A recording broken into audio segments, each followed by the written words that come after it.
Hello students, today we are going to discuss a very important topic, and the topic is universalization of education. So under this topic we have certain points. What are the points? Just have a look. The first point is, what is universalization of education? What is the second point? What is rights to education? What is the third one? Universal access, enrollment, retention, etc. So let's discuss one by one. At the very outset, we have a question. The question is, what is universalization of education? So it is nothing but a provision so that we can get free and necessary education.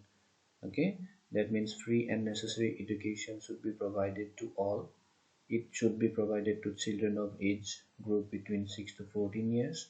It should be provided to disadvantaged group, and free and necessary education should be provided to all the illiterates, okay, irrespective of caste, creed, religion, gender, sexuality, ethnic background, social background, etc. So this is the concept of what?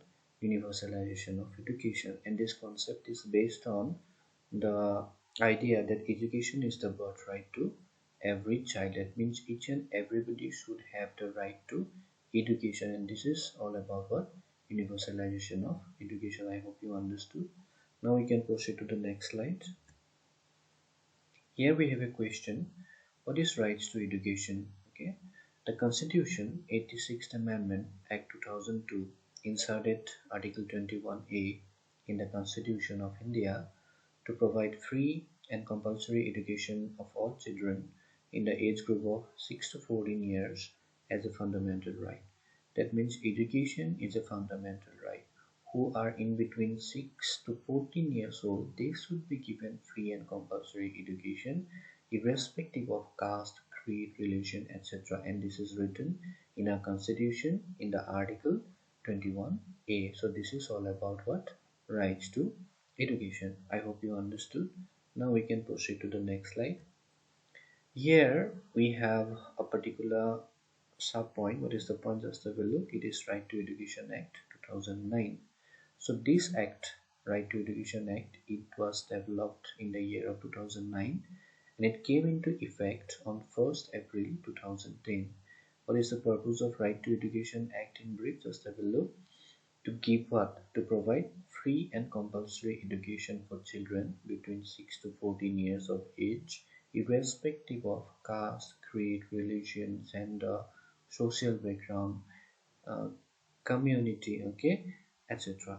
So this is all about what? Right to Education Act 2009. I hope you understand. Next we can proceed to the next slide. Here we have to throw some lights on the concept of what? Universal access, enrollment, retention, etc. So what do you understand by universal access? So what do we understand? It means to education is the ability of all people. Okay, universal access to education is the ability of all people to have equal opportunity in education regardless of their social class, gender, race, sexuality, ethnic background, etc.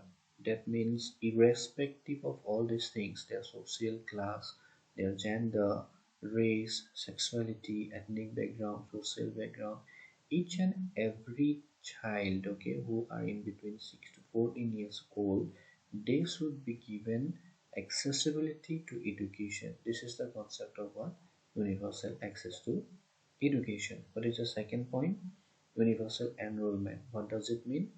It means to give opportunity to admit all the children in the age range between 6 to 14 years. They should be motivated to take admission in primary school. That means in primary level, enrollment should be increased, and to increase this enrollment, each and every child should be motivated, and it should be ensured that in between 6 to 14 years of age, everyone should be given equal opportunity to be enrolled in primary level schools. Okay, so this is the concept of universal enrollment. Now what is the concept of universalization of retention? Just have a look.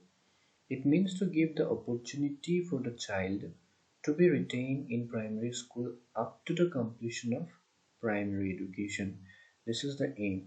Up to the completion of primary education, the children should be retained. That means they should not be given any chance to leave the school without completion or without completing the primary education. This can help to decrease the dropout rate in primary schools. So as we know, India is a developing country, and here the dropout rate of the children, okay, it increases day by day. It is increasing day by day because of many reasons such as financial crisis, poverty, etc.